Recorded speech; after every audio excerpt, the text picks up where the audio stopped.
bismillaahi raxmaani raxiim nabada daawadayaal ku soo dhawaada mar kale iyo barnaamijyadii iyo wararka aad uga barateen hilinka midnimo TV oo aad hadahayo kale sabti kasta saacadu marka ay tahay 8 ilaa 9 fiidnimo aad kala jaan qaadaan hilinka midnimo TV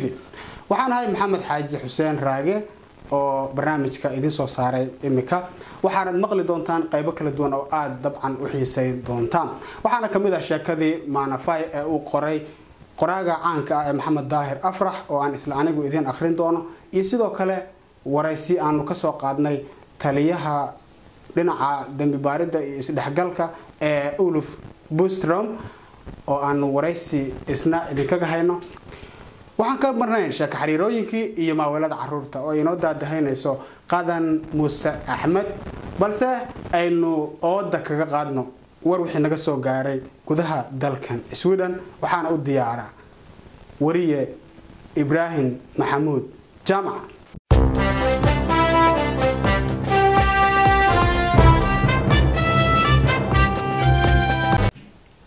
mahadsanid maxamed xaaji daawada qodobada wararka ku daawan doontaan waxa ka mid noqon doona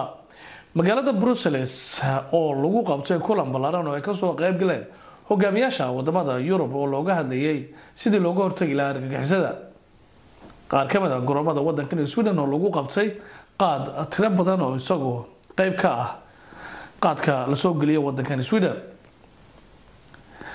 dad gaaraya ilaa 300 oo tahriibayaal ah oo ay doon gacan ku sameeyay kula gadoontay kuna haligmay badda Mediterranean Sea oo iyadoo u dhaxaysa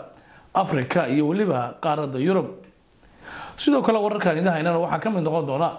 dhalinyarada iyagu iskood u socda ee da'doodu yar tahay oo iska dhiiba wadanka Sweden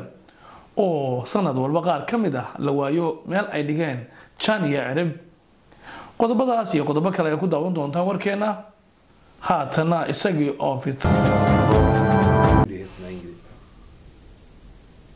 Föräldrabalken säger att du som mamma och pappa du är ansvarig för ditt barn juridiskt tills barnet har fyllt 18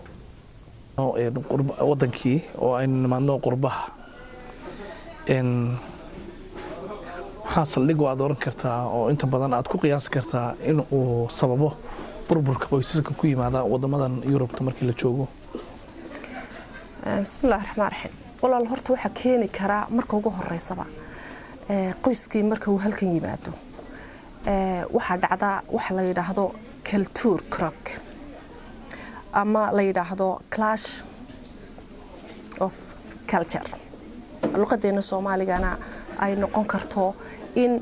labadii inagu waxaan leenahay wax la yiraahdo dhaqan marka dhaqankii inagu aynu haysanay iyo dhaqankan aynu inagu imika soo galay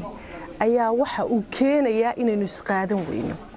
markaan si qofka loo bedelo waxa la yiraahdo aragtidiisa oo ka qaba xiriirka oo la yeelanayo inta kale to horta bini'aadam inaanu la kulanno Piotr Kishkel oo ah nin ka tirsan ururka Idrotis och Förenings för Falkenberg. Ja, Ulf Bostrom heter jag. Tack så mycket för att jag får vara här och jag får också passa på att välkomna Mohammed Ahmed Nour till Göteborg. aynu ku wareysan doonaa xarunta Google oo ah xarun aad dadka guryaha uga galaan waxa waliba ila fadhiya Matthias Erblad oo ah oo qaybsamaha informationka ama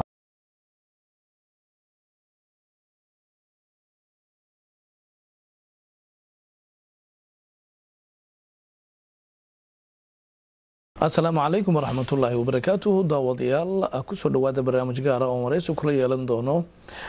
aqoonyahan Bilaa Xaashi oo isagu ka shaqeeya arrimaha dhaqaalaha degmada ama gobolka Göteborg Maxamuud Maxamed Salaam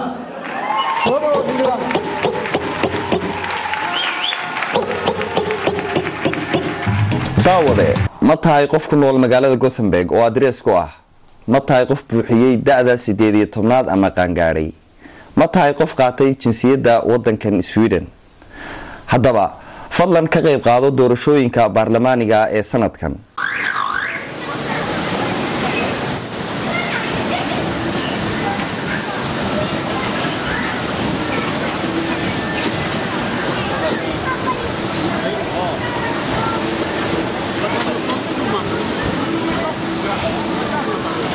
maalinta carruurta adduunka waa maalin ka bedelan munaasabadaha kale ee guud ahaanba lagu qabto caalamka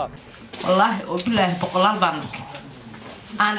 bacmushtara oo waxna qori waxna akhrin marka cilmiga waxa waaye maskaxiyan waa leenahay ma sha Allah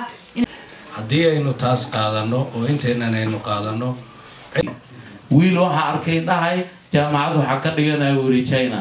marka Soomaalidu way ilaahay waxaan ka baryaynaa kuwiis qaato qulubtooda isku toosiyo inuu ilaahay naga dhigo qaba kale inay tahay tacliinta haddii bulshada Soomaaliyeed aan ogahay aba kasta iyo hooyo kasta Soomaaliya inay